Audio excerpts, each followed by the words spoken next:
Olá, boa noite. Vamos conhecer os destaques da edição de hoje.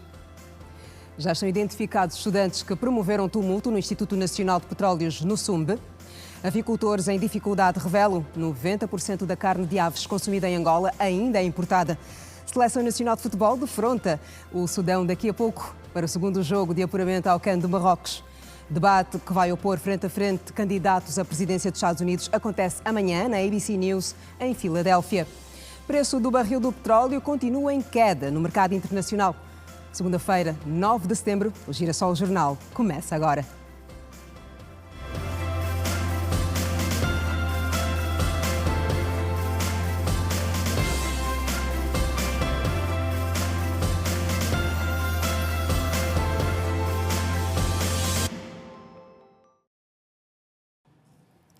Olá, boa noite. A Seleção Nacional joga diante do Sudão uma partida de apuramento ao CAN de 2025, que vai decorrer no Marrocos. É a segunda jornada do grupo F de apuramento. E para mais conversa sobre este jogo, nós temos em estúdio o analista para o futebol, comentarista para o futebol, Aniceto Moquinto. Aniceto, boa noite.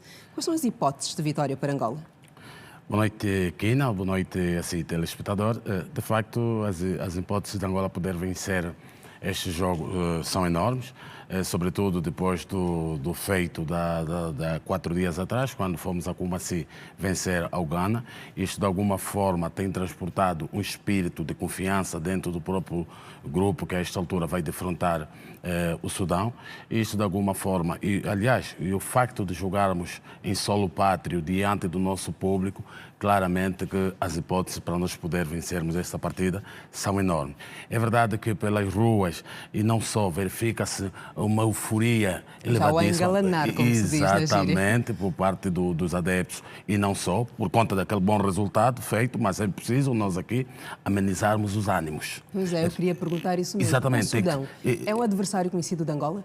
É um adversário conhecido de Angola. Nós jogamos com o Sudão a última vez, há coisa de 12 anos, no CAN organizado entre o Gabão e a Guiné Equatorial. Na altura da fase de grupos, empatamos a 2 bolas.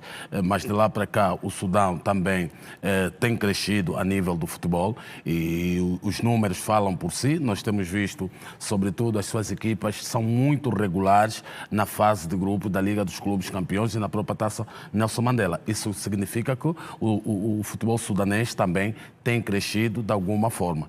Mas, independentemente disso, julgo sermos favorito pelo facto de jogarmos em casa. Temos uma equipa bastante coesa e, a esta altura, com um espírito, com um estado de espírito muito acima para poder, então, ultrapassar esse Sudão, que também surpreendeu na jornada passada ao vencer o Níger. De qualquer das formas, enquanto angolano, se a Kina me perguntasse o que eu gostaria de ver hoje no 11 de novembro, claramente teria dito, gostaria de ver a nossa seleção a vencer e somar mais 3 pontos. Mas, enquanto comentador desportivo, tenho que ter esse equilíbrio de dizer que no futebol existem 3 resultados possíveis: a vitória, o empate, a derrota. O porquê que eu chamo a colação aqui esse discurso? Porque muitos dos nossos adeptos não sabem conviver num ambiente desportivo. Quando as coisas não saem à feição, vandalizam os bens públicos, enfim, arremessam objetos estranhos aos jogadores, à equipa técnica. É importante nós dizermos que qualquer resultado que aconteça hoje, no 11 de novembro, que não seja vitória, não belisca de maneira nenhuma aquilo que é a campanha de Angola. Angola tem 6 jogos por realizar, aliás, restam 5. A segunda jornada Essa é ainda, apenas a segunda jornada e temos uma estrada muito vasta para podermos conseguir aquilo que nós queremos, que é chegar ao CAN de Marrocos. Temos tudo para liderar o grupo de forma isolada se vencermos hoje? Temos tudo, porque num outro jogo do mesmo grupo, o Ghana e o Níger fizeram-nos o favor de empatar a 1 bola. Isto, de alguma forma, abre portas para a seleção de Angola poder hoje, em caso de vitória, isolar-se na tabela de classificação. Nós podemos a qualquer instante contar com Júlio dos Santos para mais detalhes, até porque ele está no 11 de novembro, mas qual 11 arriscaria o Aniceto? Bem, penso que o 11 já está disponível e tem-se dito que equipa que ganha não se mexe.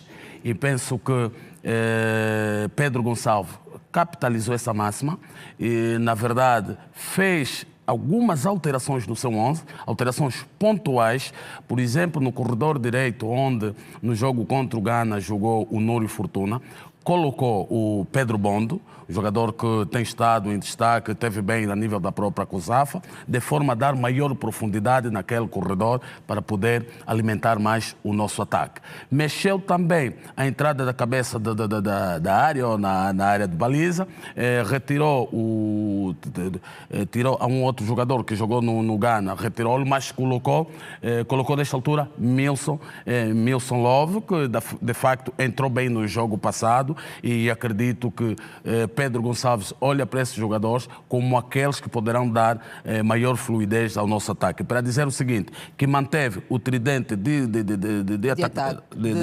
defesas, Bastos, David Carmo e também o Kalunda Gaspar. No meio campo vai jogar o Shaw e o capitão Fred, e mais lá para o ataque, aliás, no lado direito estará o Clinton da Mata, e no ataque estarão então Mabululo como a nossa seta mais avançada, e nas costas desse Milson e Gelson Dalla, que terão a missão de servir Mabululo para poder fazer os golos. Rapidamente, qual é o setor da nossa seleção que mais lhe confere segurança? Bem, penso que o ataque. Não só o ataque, é um todo, porque vimos no jogo passado, não houve um setor que mais se destacou. A nossa seleção valeu-se muito no coletivo, houve coesão, a interajuda foi funcional, e espero que no jogo de hoje os atletas tenham a mesma disponibilidade. Sempre que se perder a bola no ataque, a capacidade de reação para a recuperação da bola tem que ser imediata, de forma a facilitar a defesa. Não gastes tudo, ainda conto contigo mais daqui a pouco, e nós seguimos com outras informações. E nós seguimos com um assunto que preocupou a sociedade, em especial os encarregados de educação, que têm filhos no Instituto Nacional de Petróleos, no SUMB. A direção do Instituto já se pronunciou sobre cenas de violência entre alunos que circularam na internet. O facto foi denunciado por um encarregado de educação que ficou a saber do sucedido através de um vídeo amador que recebeu no seu telemóvel. No áudio, é possível ouvir o encarregado a pedir aos responsáveis da instituição de ensino em causa para se inteirarem do ocorrido. Segundo algumas fontes, um grupo de alunos da 11ª e 12ª classes do Instituto Nacional de Petróleos, INP do SUMB, província do Kwanza Sul, transformou a instituição num verdadeiro ringue de boxe, tendo-se envolvido em atos de pancadaria por volta das 13 horas do último sábado. Num vídeo que circula pelas redes sociais, é visível o confronto entre os dois grupos rivais de turmas diferentes, cujas razões, segundo uma fonte da instituição, ainda são desconhecidas. No vídeo, também partilhado nas redes sociais, pode ver-se o lançamento de pedras, paus, bem como o uso de facas e katanas durante a rixa dentro da instituição escolar, numa briga que durou cerca de 2 horas, ou seja, entre as 13 e 15 horas.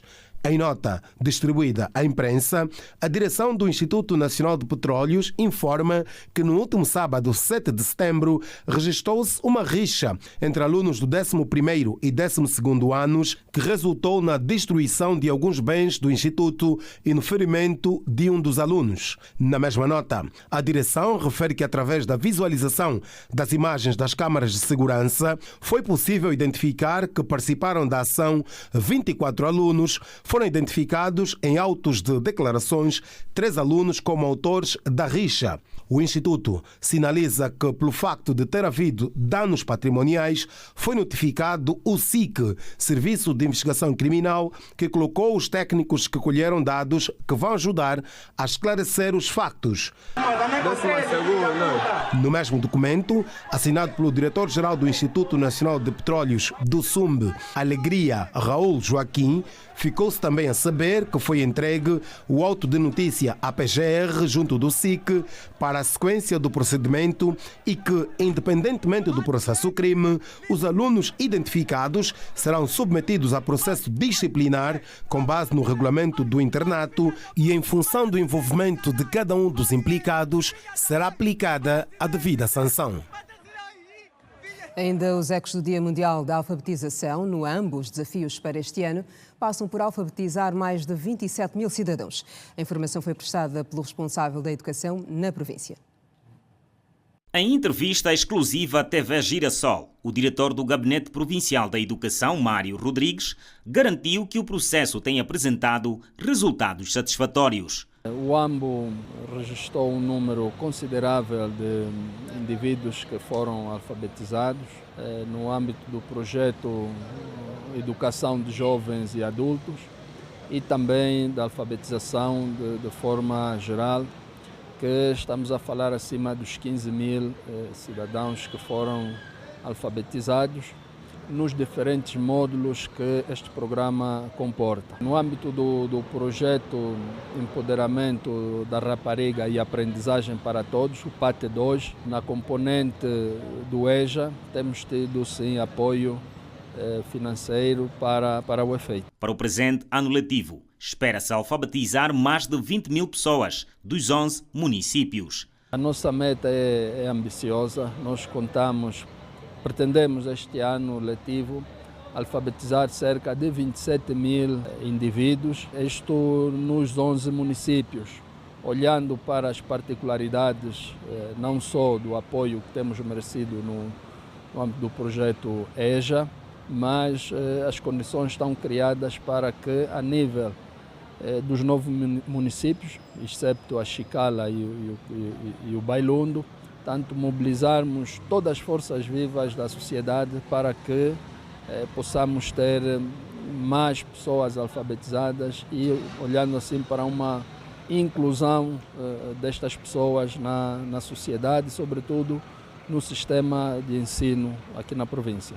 O ensino de jovens e adultos conta com o apoio do Banco Mundial no âmbito do projeto de Educação para Todos, bem como professores estagiários, voluntários e distintos parceiros. A minha vida, eu via que uma coisa estava meio complicada. O ser humano quando nasce, é preciso ter algum conhecimento, e senão se torna uma pessoa bruta. Só através de aprender, andar a Bíblia da igreja. Então, estou habituado mais a ler mesmo a Bíblia. E nunca se preocupou em aprender a escrever? Sim, aprender só um bocado, mas não é tanto. Quero aprender a ler para me ajudar meus filhos, a saber ler os meus filhos. Sim, é para mim que é ajudar os meus filhos, e para mim as pessoas não querem me mentir. Através de escrever uma letra que não é, depois vai dizer que para me saber que isso aí se lê assim, e essa letra você que leste, se lê assim, ou se escreve assim. Dificuldades na produção de carne de frango no país. Avicultores recebidos e ouvidos em Luanda. Em destaque.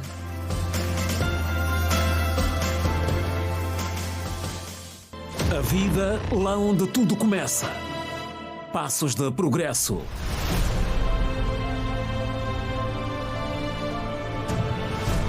Conquistas e desafios ainda por vencer.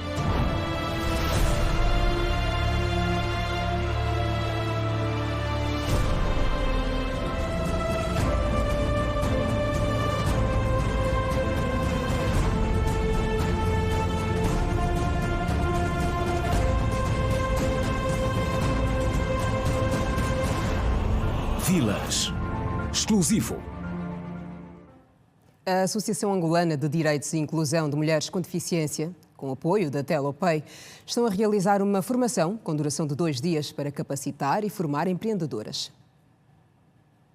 Cerca de 30 mulheres portadoras de deficiência física receberam formação de empreendedorismo numa iniciativa da Associação Angolana de Direitos e Inclusão de Mulheres com Deficiência, com apoio da Telopay. Eu olho por essa iniciativa como sendo uma iniciativa louvável entre a Associação Angolana de Direitos e Inclusão das Mulheres com Deficiência e a Telopay, que é uma das maiores plataformas de venda de retalho eletrônica. Eu, como faço parte do grupo das mulheres empreendedoras da associação, é mais um negócio que vai ajudar na expansão então daquilo que é a minha área, que é do empreendedorismo, vai facilitar, porque dentro dessa plataforma tem mais de 15 serviços, são serviços diários que as pessoas precisam a toda hora, a todo momento, e eu acredito que vai ajudar a alavancar, então, a aumentar a nossa economia diária por venda dessas recargas eletrônicas. Fabiana Vieira, que passou pelo mesmo processo, conta as vantagens da formação, sendo hoje uma empreendedora. Quando eu tenho negócio, está correndo bem. Consigo fazer o negócio. As pessoas do meu bairro já conhecem que eu faço neste negócio e tenho tido procura. Passam e terão um bom sucesso. A responsável da empresa Telopay diz que, no âmbito da ação social, a empresa vai continuar a dar o respectivo apoio. Nós começamos esta parceria, este apoio com a Associação de Mulheres, porque notamos que precisamos fazer mais por Angola, precisamos fazer mais para os jovens. A presidente da Associação de Mulheres com Deficiência reitera que o objetivo é formar e capacitar o maior número possível de pessoas com deficiência. O principal objetivo deste evento é emancipar a mulher, né? Em particular a mulher com deficiência. Nós, como estamos unidos na luta do empoderamento da mulher com deficiência, então é formar elas que estejam capacitadas, dotadas de conhecimento desta matéria, para que elas se tornem independentes, não dependentes das famílias, porque muitas delas vivem muito dependentes das famílias. Então esse é o grande objetivo, formar elas para que elas sejam agentes autorizados da empresa Telopay, mas para que eles sejam autorizados é preciso passar por uma capacitação. E dizer que nós já formamos mais de 10 mulheres, dessas 10 mulheres já estão a exercer a sua atividade, e o objetivo é que elas também, depois dessa capacitação, começam a exercer essa atividade, começam a criar os seus postos de trabalho, para que começam a gerar rendas para as suas famílias. Esse é o grande objetivo. Os vários organismos do Estado devem reservar uma percentagem não inferior a 2% de vaga na admissão de pessoas com deficiência com um grau de incapacidade igual ou superior a 60%. Arrancou nesta segunda-feira o período de formação de agentes recenseadores para o Censo Geral da População, que tem início no dia 19 de setembro. A formação decorre em todas as cidades e municípios do país, principalmente em instituições de ensino superior. O aguardado Censo Geral da População e Habitação 2024 está a gerar grande expectativa entre os cidadãos. Se soubermos mais ou menos quantos somos, então haverá a possibilidade de aplicar bem as políticas. Nesse caso, a saúde, a educação, a alimentação serão bem aplicadas porque sabemos quantos somos. Perguntassem como é que nós vivemos, como é que nós estamos lá em casa, como é que nós vivemos, a nossa saúde, a nossa vivência e somos quantos nossos nomes. Na verdade até não sei como é que vai ser, porque se eu lembro no censo passado, quando foi feito, nós estávamos em casa, agora estamos... As aulas continuam, não pararam, então não sei, nem tenho certeza se vão me encontrar em casa, porque eu estou sempre... Eu não vivo aqui, vivo no Sequel, então estou sempre a descer, subir, às vezes nem durmo em casa, então não sei como é que será feito. Até nem sei se devo deixar o meu bilhete de identidade, porque na última vez eu creio que pediram esta informação. Estas expectativas foram registadas especialmente na província de Luanda, onde surgem algumas inquietações sobre as possíveis ações do Estado após a recontagem populacional. Nós temos consciência e a minha família toda já está sensibilizada para o efeito. Eu gostava de passar o apelo para que todos nós fôssemos sensíveis quando os brigadistas chegarem e colaborarmos com eles, em todas as perguntas que eles nos fizerem. O Instituto Nacional de Estatística garantiu que todos os preparativos estão concluídos para o início do processo, incluindo a formação de recenseadores que teve início nesta segunda-feira em todo o país. Por outro lado, assegurou que o censo não irá interferir nas aulas do ensino geral. Em relação a este aspecto, nós temos a garantia de que estes professores não criarão sobressaltos em relação ao processo do ano letivo e, portanto, há essa cobertura e, naturalmente, que as aulas decorrerão, sem sobressaltos. Durante a fase de recolha de dados, os professores serão dispensados para que as aulas sigam o seu curso normal. No total, 70 mil agentes estarão mobilizados em todo o país. Faltam sensivelmente 10 dias para o arranque do Censo Geral da População em todo o território nacional. Enquanto isso, decorrem ainda vários processos a serem desencadeados pelo Instituto Nacional de Estatística. Nesta terça-feira, por exemplo, acontece um seminário que vai capacitar vice-governadores, diretores de gabinetes de comunicação, assim como também jornalistas em matérias ligadas ao Censo Geral da População em Angola. Uma das inovações do Censo 2024 é que o processo será totalmente digital, com o uso de meios tecnológicos para a recolha dos dados. E a faltar 10 dias para o Censo Geral da População, foi apresentado o balanço de preparação para o ato. Nós vamos estender o nosso sinal até o Centro de Imprensa Aníbal de Melo ao encontro do António Matamba, com mais detalhes. Matamba, boa noite. Saudações a toda a audiência à Rede Girassol a esta hora. Estamos no Centro de Conferência Aníbal de Melo, aqui na cidade de Luanda, onde aconteceu há instantes a conferência de imprensa que deu o ponto de situação de como estão a ser acauteladas as situações logísticas para o arranque do Censo 2024 previsto para o dia 19 do mês em curso. Na sua discursão, o diretor e também o porta-voz da Comissão para o Censo 2024 garantiu que a situação logística está acautelada, mas vamos acompanhar um trecho daquilo que foi a comunicação de Hernani Luiz.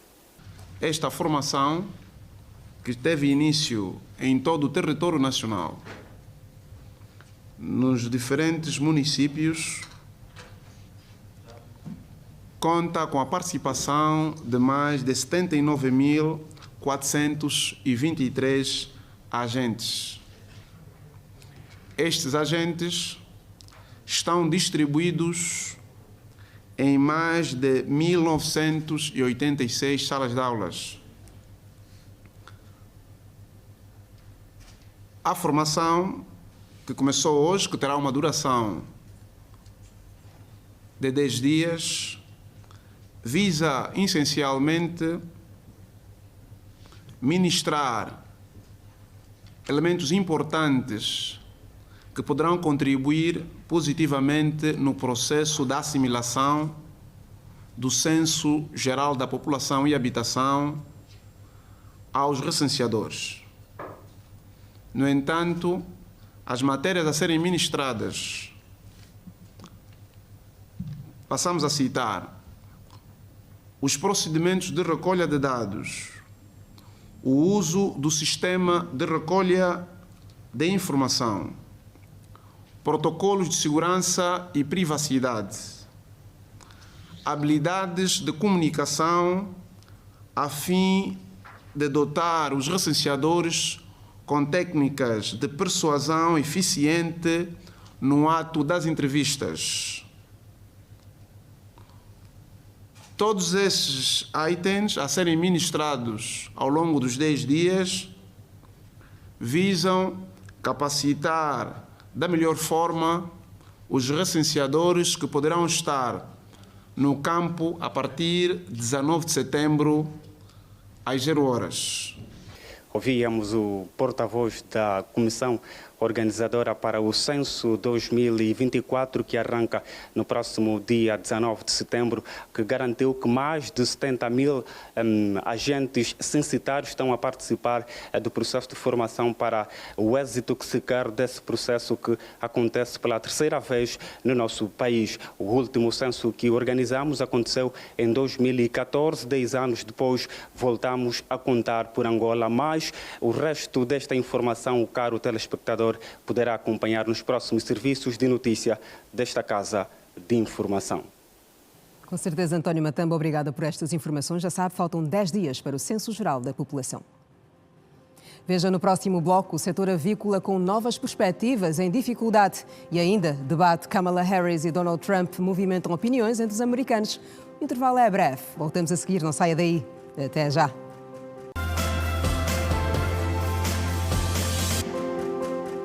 Outra vez, boa noite, bem-vindos à segunda parte do Girassol Jornal. Angola ainda importa 90% da carne de frango consumida no país. O dado foi apresentado pela Associação dos Avicultores de Angola, no encontro mantido com o Ministro de Estado para a Coordenação Económica. Os avicultores de Angola falam em dificuldades na aquisição de matérias-primas para a produção. Angola pretende aumentar a sua capacidade de produção de frangos em todo o país, com a meta ambiciosa de atingir 10 mil toneladas por mês até 2025.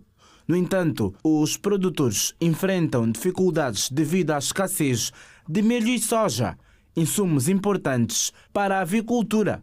Diante desta situação, o governo angolano convocou uma reunião com os avicultores para discutir e encontrar soluções viáveis tanto a curto quanto a longo prazo para superar estes desafios e garantir a autossuficiência alimentar. Como sabemos, eu acho que isto não é novo. Angola importa toda a necessidade de frango de carne, a nível de 90%. 90% do frango que consumimos é importado, apesar das condições que o nosso país tem de ultrapassarmos a curto prazo, se houver esse desejo, se houver este interesse. Uma média assim rápida, e temos que partir de números muito humildes e funcionais. Estamos a falar de 25 milhões de kwanzas para começar a proliferar, não é, ao longo do país, a pequena produção. Porque nós só vamos chegar a um grande rácio de produção, portanto, de frango, se multiplicarmos os pequenos por muitos. Ou seja, se nós pegarmos 100 pequenos a fazerem 10 mil frangos em 30 dias, portanto, 10 mil frangos de 30 em 30 dias, já se consegue rapidamente perceber qual será a nossa capacidade em 18 províncias. Numa primeira fase, portanto, num período bastante curto, procedermos a importação de algum grão, portanto, de algum milho, repito, grão, milho e soja, com vista a, portanto, esta matéria-prima ser transformada no país. A hipótese de importar serração foi excluída, uma vez que há capacidade suficiente no país para podermos transformar esta matéria-prima e metê-la, digamos, à disposição dos nossos produtores. Quanto aos insumos agrícolas, o governo angolano já disponibilizou antecipadamente 290 mil toneladas de fertilizantes em todo o país, sendo que 40 mil toneladas já se encontram disponíveis nos governos provinciais. Para além dessas quantidades, deverão chegar muito brevemente mais de 250 mil toneladas de fertilizantes. Portanto, isto não aconteceu no passado. Está a acontecer e vai permitir com que a disponibilidade de fertilizantes no país aumente e, concomitantemente, aumente também a possibilidade, digamos, a quantidade de grãos que serão produzidos no país. De acordo com o governo angolano, o país gasta anualmente 250 milhões de dólares para a importação da carne de aves, sendo que o país produz apenas 10 mil toneladas, quando a necessidade é de 300 mil toneladas por ano. As nossas necessidades estão estimadas em cerca de 300 mil toneladas e nós só estamos a produzir 10 mil toneladas, o que significa dizer que a margem de progressão é bastante grande para o nosso setor empresarial. O segredo em ultrapassarmos ou atingirmos rapidamente as quantidades que o país necessita tem a ver com um produto que está a montante, que é a produção da matéria-prima, e neste caso concreto do milho e da soja. O Banco Mundial vai disponibilizar mais de 200 milhões de dólares para apoiar projetos de emprego para jovens angolanos. O programa, que será implementado pelo MAPTES, visa salvaguardar a inclusão social. Trata-se de um projeto que tem como uma das suas finalidades aumentar a participação de jovens dos 16 aos 35 anos com iniciativas voltadas ao empreendedorismo, formação profissional, entre outras. O programa de âmbito nacional reuniu nesta segunda-feira, no Centro de Formação Profissional do Kazenga, vários jovens que há muito esperam por uma oportunidade para apresentar os seus projetos à sociedade e encontram inúmeros obstáculos para os expor fora das comunidades e ganharem financiamentos. Nós queremos que os próximos projetos cheguem até nos bairros, porque nos bairros temos centros de formações que os certificados não são pesados, não têm muita carga e não conseguem encontrar emprego fora do centro de formação que seja este, que é o centro de formação do Kazenga. Por esta razão, pedimos carecidamente ao INEFOP para que leve a patente até os centros de formações que estão aos decentes dos bairros a nível do município do Kazenga.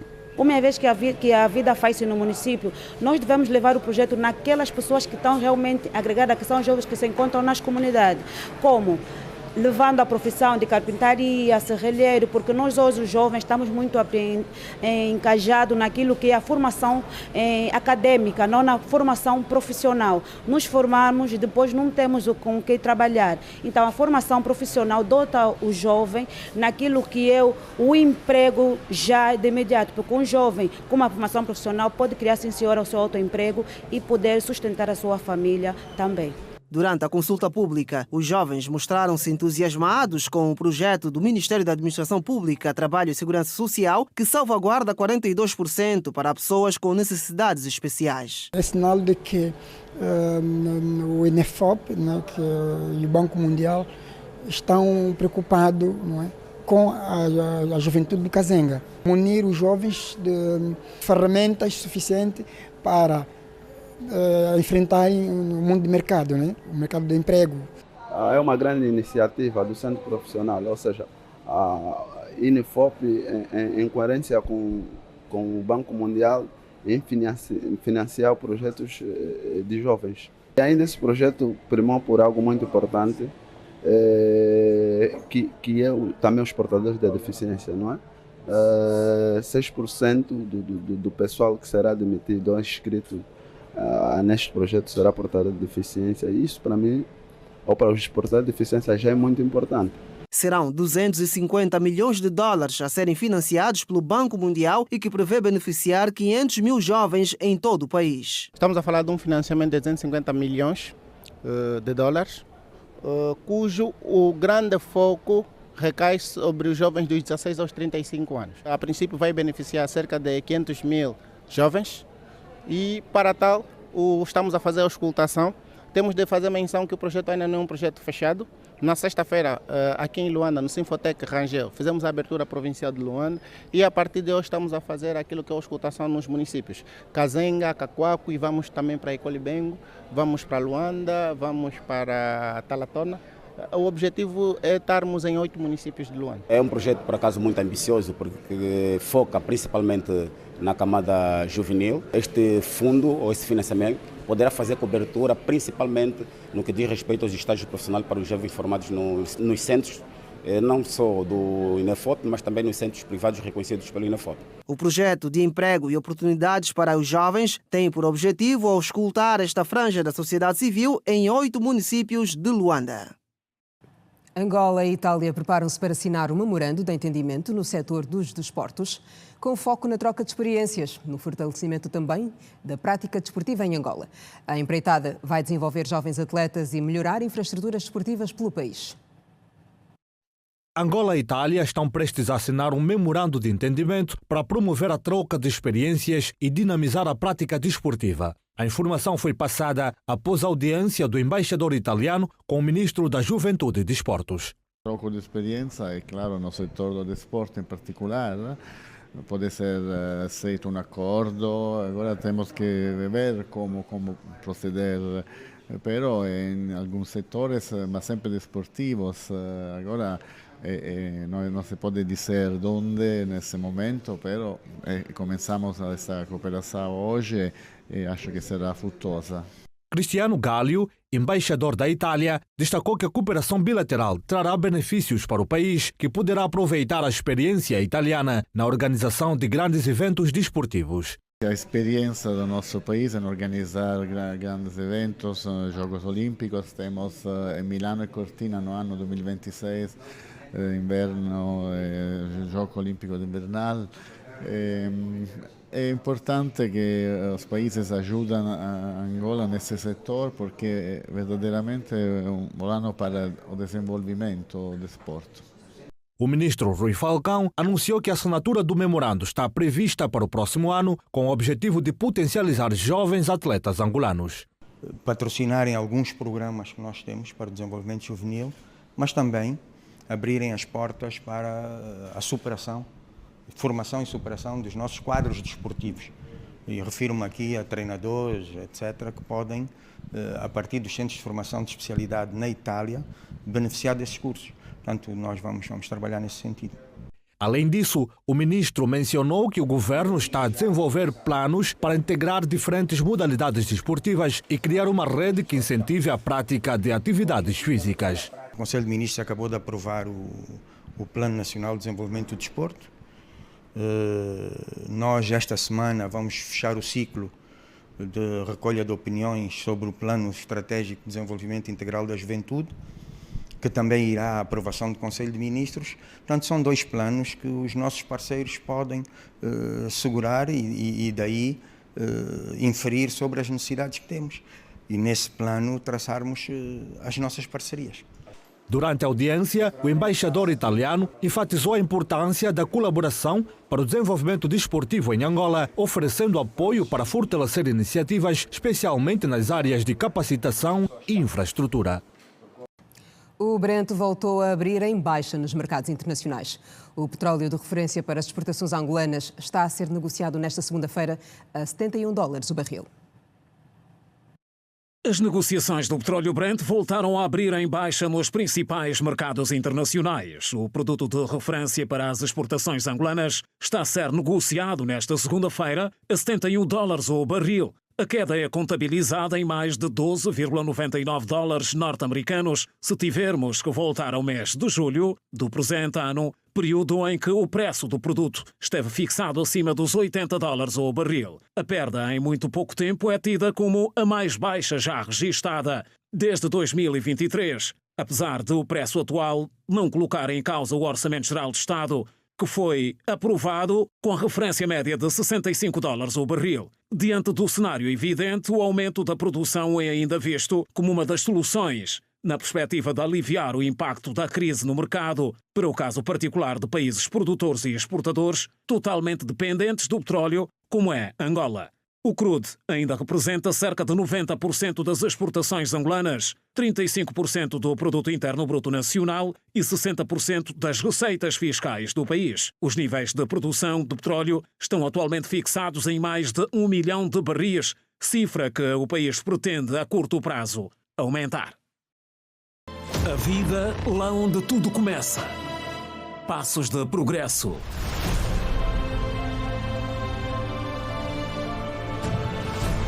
Conquistas e desafios ainda por vencer.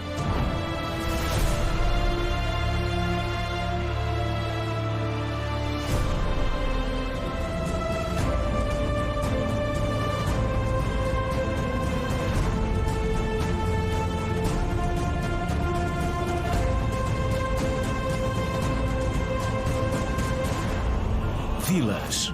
Exclusivo. Estamos já na página internacional. 52 pessoas morreram na sequência da explosão de um caminhão-cisterna que transportava combustível na Nigéria.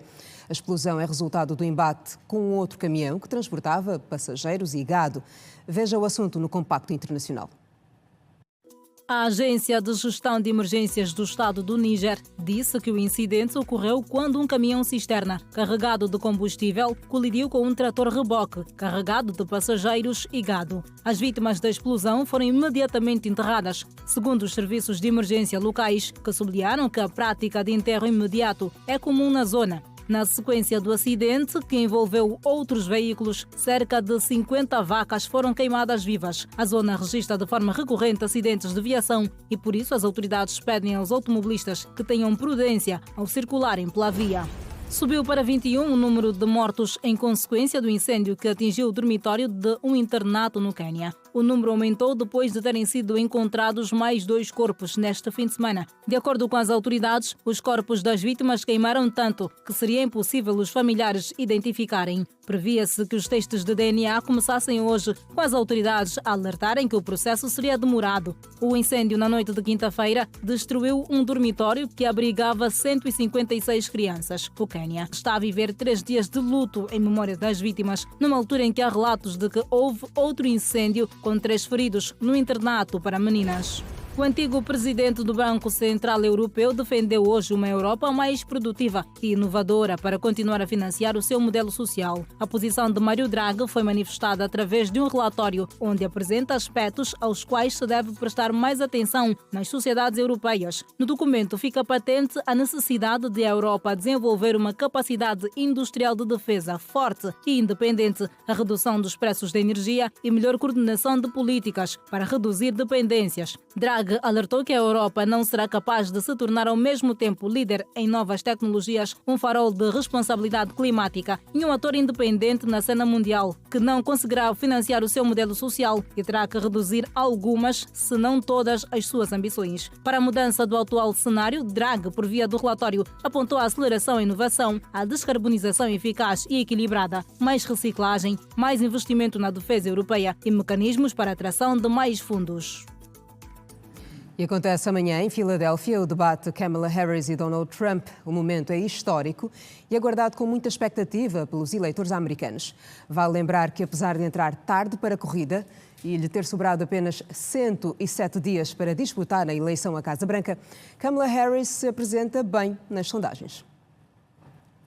Ambos vão protagonizar um dos eventos mais aguardados das eleições de 2024, o segundo debate televisivo da campanha. Considerando que o primeiro dos confrontos determinou o fim da candidatura à reeleição de Joe Biden, alguns analistas políticos já veem a atual temporada eleitoral como a mais impactada pelos debates televisivos desde o pleito de 1960. A disputa há 64 anos entrou para a história, não só por inaugurar o género do embate político televisivo nos Estados Unidos da América, mas porque após John Kennedy e Richard Nixon, mais de 51 milhões de pessoas assistiram ao vivo em junho, os momentos que selaram o destino de Biden como o primeiro presidente em 56 anos a não concorrer à reeleição nos Estados Unidos da América. O desempenho do atual presidente levou doadores de campanha e correligionários democratas a uma intensa pressão para que Biden se retirasse da disputa, o que aconteceu no final de julho.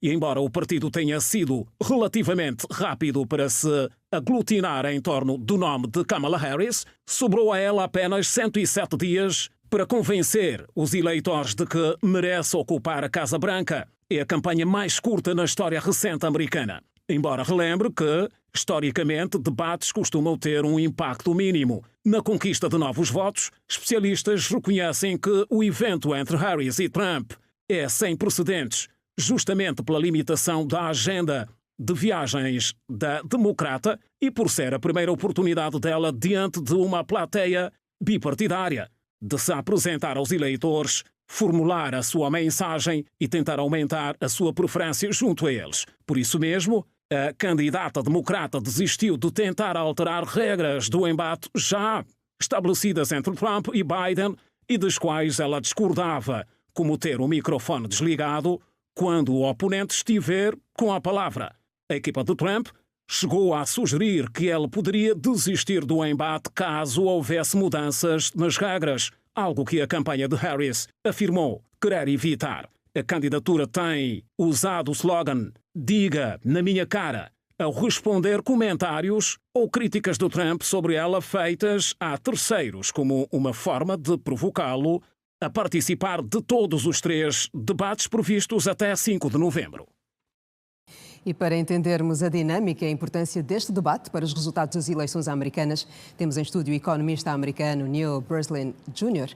Boa noite, bem-vindo. Sondagens à parte, qual é a sensação, o sentimento dos americanos em relação a este debate?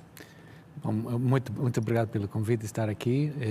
Obviamente, sempre, cada 4 anos, temos umas eleições presidenciais. Este ano, 2024, temos realmente uma eleição importantíssima, não só para o país, Estados Unidos, mas também para o mundo. Então, e como aconteceu tudo, entre 2 meses atrás, eram dois senhores brancos velhos a concorrer, e agora a dinâmica mudou extremamente com a decisão do presidente Biden sair da campanha, E agora temos uma senhora afro-americana, asiática também, muito mais jovem que o outro candidato. E agora, pois, o povo está mais inspirado agora que antes. Então, agora, enquanto economista, como é que olha para estas eleições americanas? E já agora para o debate também de amanhã. Bom, eu analiso bem, as eleições presidenciais sempre são um referendo sobre o presidente atual, ou pelo menos a administração executiva neste caso é o Partido Demócrata, e assim, pois, de verdade, é um referendo sobre o performance tanto do presidente Biden como o vice-presidente Harris. E assim, pois, temos que ver, a economia está bem, basicamente sim, há muitos conflitos assim dentro do país, assim algo extremo, no tanto. E nesse sentido, pois, sendo um referendum do performance do presidente Biden e vice-presidente Harris, eles têm vantagem, ou ela, assim, vice-presidente Harris tem vantagem. Nós vamos olhar, exatamente, continuando a olhar para esta perspectiva económica. A gestão Biden-Harris criou vários acordos com diversos países, inclusive Angola. Mudança de cenário, uma possível vitória de Donald Trump, alteraria tudo isto ou o governo americano é fiel aos compromissos assumidos? Bom, nesse sentido, muito boa pergunta. Em termos de Angola, o maior e o melhor promotor de Angola, fora de Angola, é o atual presidente dos Estados Unidos. Este presidente Biden, principalmente com o apoio com o corredor Lobito e também outros empenhos em termos de energia solar aqui em Angola, pois cada vez que ele estiver a viajar pelo mundo, seja a UNGA, seja G7, G20, até NATO, ele fala sobre Angola, fala sobre o corredor Lobito. Nesse sentido, obviamente, não ter Biden, vamos ter um pouco de diferença, porque foi realmente o maior promotor de uma parceria profunda fora de Angola, porque também temos que dar elogios para os políticos e os diplomatas nos dois lados do Atlântico, mas tendo este presidente atual, o presidente Biden, a apoiar Angola tanto e a parceria estratégica entre ambos os países, obviamente vamos ver uma mudança. Mas ainda assim, dito assim, temos que dizer que, pois, o motivo de estabelecer esta parceria está baseado em interesses mútuos, é assim, ao longo prazo. E assim, eu diria que talvez iríamos ia diminuir um pouco, mas de acordo com as ideias de que a parceria está baseada em interesses mútuos e a longo prazo, não vejo muita diferença, salvo que o Biden realmente promoveu Angola mais de todos os presidentes que vi em minha história. Sim. Com certeza, mas agora vamos olhar para o debate em si. Qual a expectativa em torno disso? Já que em junho nós tivemos um debate, como disse, 2 homens, e agora vamos ter um debate um homem e mulher e sem alteração no formato do debate em si. Vai ser muito interessante, até porque eu acho que o país e todo mundo está muito interessado, porque temos um senhor que foi ex-presidente, e recebeu alguns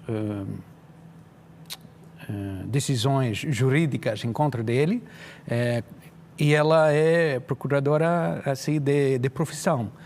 E nesse sentido faz algo muito interessante e muito mais interessante que o último debate de 2 senhores muito velhos. E que acabou ditando a desistência de Trump. Sim, de Biden. Até o último debate funcionou para mudar totalmente o panorama eleitoral, e agora estamos, pois, todos curiosos e interessados em ver. E isto, para mim, isto ajuda a vice-presidenta, porque quer dizer que há interesse, há curiosidade, mais pessoas vão participar, vão ficar mais interessados neste sentido. O plano estratégico, tal como vejo do lado republicano, era diminuir a participação do voto, mas com a presença da vice-presidente Harris, isto mudou tudo e agora, pois, o Juventude acordou, porque antigamente, com dois velhos de quase 80 anos, a Juventude era muita estava... abstenção. Sim, e agora vamos ter, com certeza, em novembro vai ter uma participação maior e isto vai favorecer o lado democrático. Neil, muito obrigada por estas informações aqui ao jornal. Esperamos contar contigo em breve. Se calhar, até depois do debate, vamos convidar-te outra vez.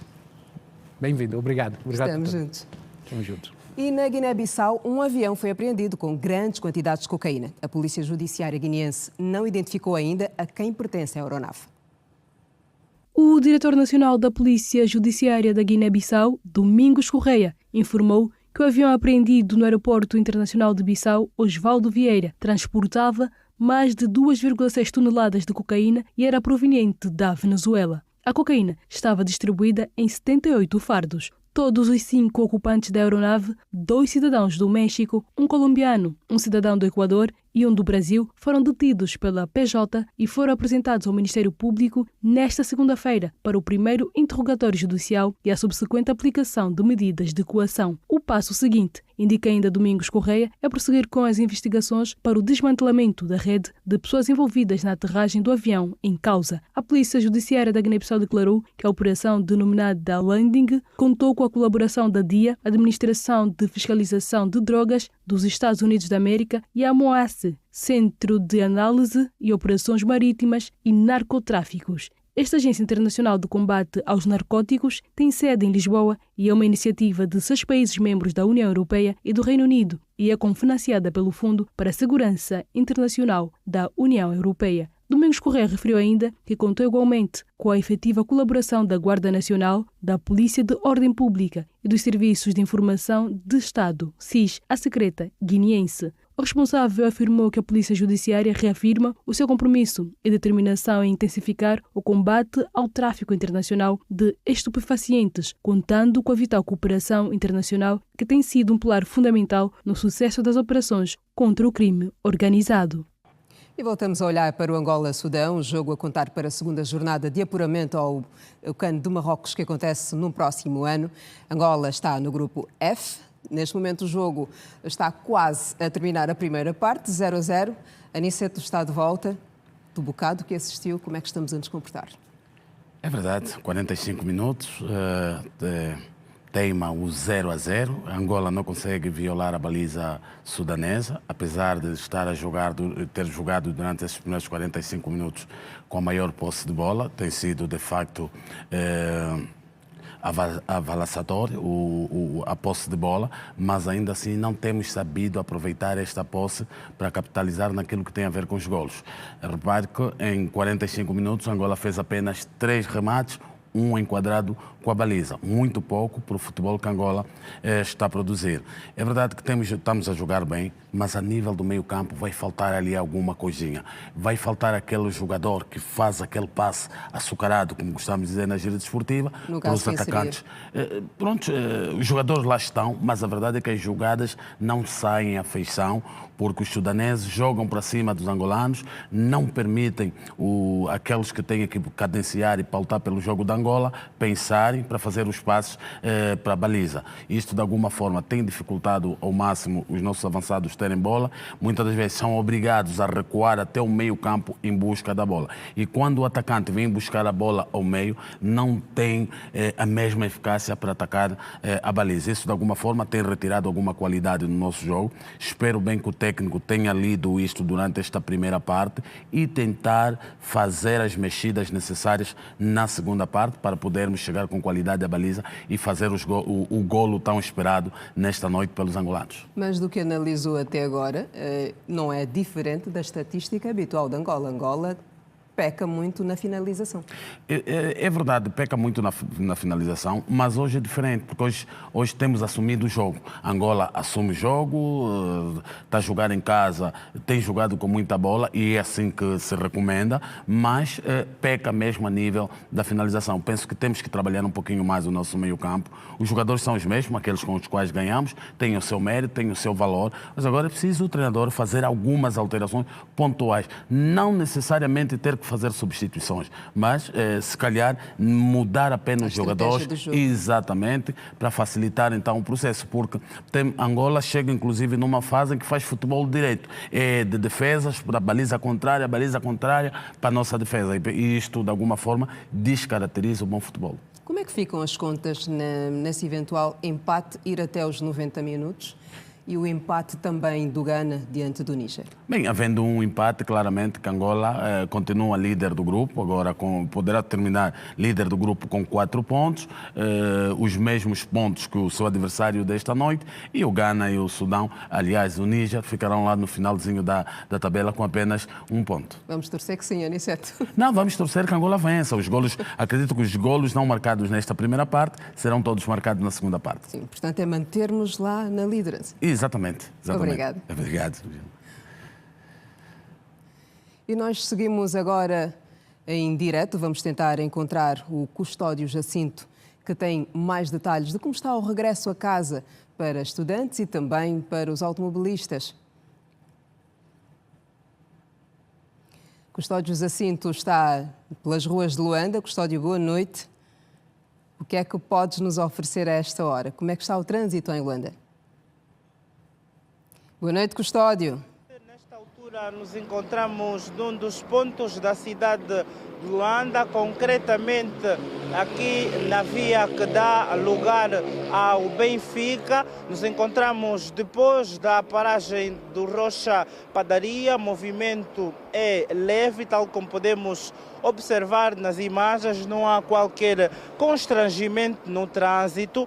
Um pouco lá mais para frente, para quem sai da Gamec em direção, por exemplo, a Multiperfil, há um ligeiro congestionamento, tendo em conta as obras que decorrem naquele perímetro. Nesta altura, as paragens não estão lotadas, tal como se previa, tendo em conta o início das aulas.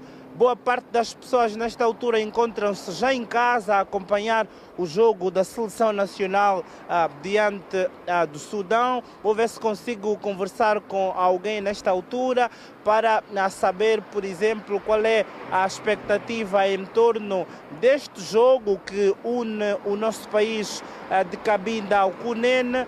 De acordo com resultados apurados em instante, o jogo ainda encontrava-se empatado a 0. Deve já ter ido, por exemplo, ao intervalo. Em relação ao trânsito, continua tranquilo, não há qualquer congestionamento, nem tampouco sentido Gamec-Aeroporto ou então Gamec-Multiperfil e daí por diante. Eu vou marcar um ponto final a esta transmissão. Nós vamos verificar outros pontos da cidade de Luanda para que nos próximos serviços de informação da Rede Girassol trazermos mais pormenores em torno daquilo que está a ser o trânsito a esta hora na cidade de Luanda. Muita gente a passar a esta altura na zona em que nos encontramos, provavelmente a saírem da zona de trabalho em direção às suas casas. Esquina, vou devolver-te o sinal. Nós vamos continuar a fazer a nossa marcha e com certeza nos próximos passos de informação da Rede Girassol traremos mais pormenor em torno do trânsito na cidade de Luanda a esta altura, numa altura que já começaram as aulas e o esperado é que o trânsito estivesse congestionado, as pessoas tivessem dificuldades para regressar à casa, mas não é o que conseguimos apurar até o momento. Miguel Suami, Custódio Jacinto, boa noite. Boa noite, Custódio Jacinto. Obrigada por estas informações. Vamos crer que os angolanos não estão no trânsito porque estão no 11 de novembro, onde decorre o jogo entre Angola e o Sudão. Nós estamos no finzinho do nosso jornal, mas já sabe, é segunda-feira e à segunda-feira há debate na TV Girassol e nós vamos para outro estúdio, em outro ponto da cidade. Já está preparado o Alberto Capitão e os seus convidados. O tema hoje é o acesso aos fundos do fomento à economia nacional. É imperdível e é já a seguir a este jornal. Daqui a sensivelmente 7 minutos, não deixe de acompanhar. E nós ficamos por aqui, ficam os cumprimentos de sempre. Nós voltamos a estar juntos amanhã, à mesma hora. Boa noite e passe bem.